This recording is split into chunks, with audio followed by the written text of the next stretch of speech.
it back and repackage and flourish in the mean that results in an outcome that no one can successfully eat them. Few problems in golf. Yeah, I already stated that I'll put the technicalities in the latter parts of my speech. So the first question that launched by Joseph is that why do these people have the innate capacity to rebuild themselves independently? Because Gov assumed that they can, because they've been on hopes with people's standard to revamp their ends with their newly found liberation. Problem, this is so unrealistic. Even if you get the margin of idea, it only takes the incentive of bad faith actors to monopolize access within these ethnic regions into the same tribal division, which is, by the way, the reason why they were post-conflict in the first place. It's because of the divide in authoritarianism that garnered large amount of access, which resulted to the severity of harms in the status quo.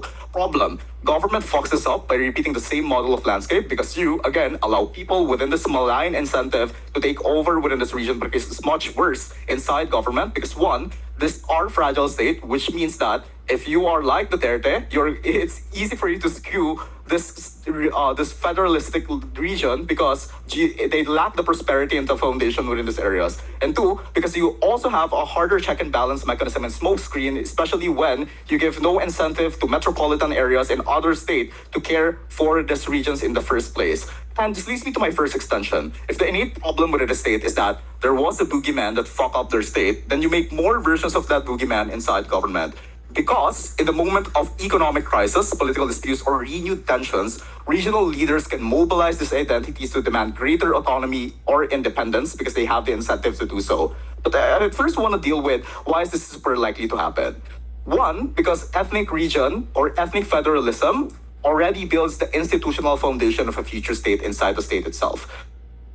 So therefore, once a region has its own government bureaucracy and control over their own policy and a population that primarily identifies with a shared ethnic narrative, often they're going to be reinforced by the memories of past conflicts. So it's true that they are traumatized, but the problem is political leaders can just easily reframe this independence as a natural continuation of autonomy rather than a radical step. Problem, if you have these regions in the first place, you're not assured why people in Luzon, for example, or people in NCR, for example, aren't the same with the bad precedent that you had back then. I'm quite unsure why these people that will stand up and create this region in the first place is going to be good. So again, there's a really lack of mech inside government, and the problem is they're really uncomparative because they just assume their best case. But again, why would they do this? Just like the politicians you pushing for federalism in the Philippines, they want an unchecked power. That's why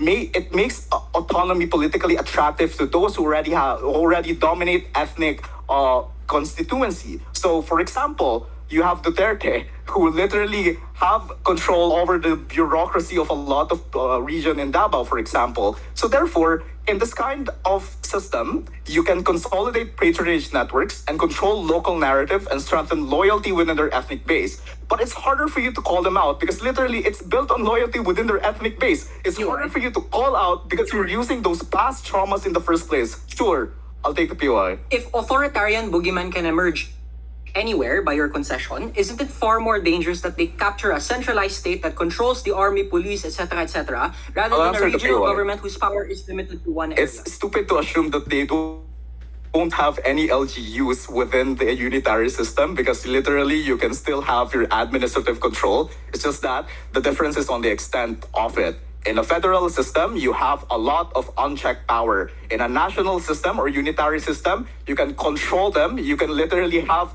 the quote-unquote voting bloc incentive to call them out. And if all of these policies are innately bad in the first place, a lot of people can view that and a lot of people can rally for that. That's why literally a lot of people called out Cory Aquino when they had bad incentive or bad political motives in the first place. I'm not quite sure why. I think you guys assumed that when Cory Aquino won in the Philippines and took over Marcos regime, LGUs were gone. Like, literally, that's not realistic. So, when ethnic identity is layered on the top of this political incentive, the appeal becomes even stronger because leaders can frame autonomy as protecting the dignity of the region in the first place. That's why federalism doesn't work, especially if it rewards the most ethnically polarizing actor, rather than encouraging moderate leaders who seek integration and reconciliation within the large base of the state in the first place. So comparatively, let's look at the lens of democratic institution in a unitary system. Our side is better because you strengthen the common democratic institution that forces political actors to compete for broad cross-ethnic support rather than retreating into an isolated ethnic stronghold. So that means the proposition argues that the majority will still simply dominate national politics because they assume that it will happen. But in reality, newly stabilized post-conflict governments have strong incentive to court and integrate fragmented regions precisely because they need legitimacy, they need votes, they need stability. Like literally, even if you control Manila, you cannot control any other state, and you still need voting blocks from this region. That's why I'm not quite sure why,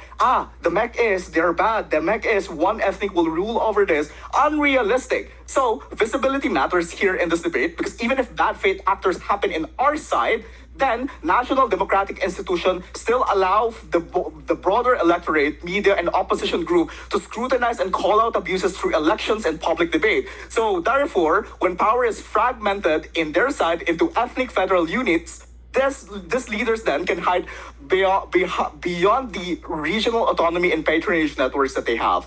And the problem is, it's often built on quote-unquote utang law politics. So that's why it makes accountability far harder. Worse, if the sub-state is politically insulated and dominated by loyal local majority, it becomes significantly more difficult for outsiders to expose wrongdoing or mobilize national pressure against those leaders. So even if the worst case is true, you gain larger means of real democratic access through chambers of discussion and rallying made in unification in our side. You benefit the whole state, even if the worst case is true. Second, the government's case assumed that the only way to accommodate ethnic groups in post-conflict societies is to redraw the entire political structure. Problem, you already have layers of local government units or administrative units in this specific land. So the real question here is on the extent. But we have told you that the extent of us is necessary because one, you need to build you need to have a real broad representation of national law, national policy in the first place in order for you to impact a lot of people. And also, you really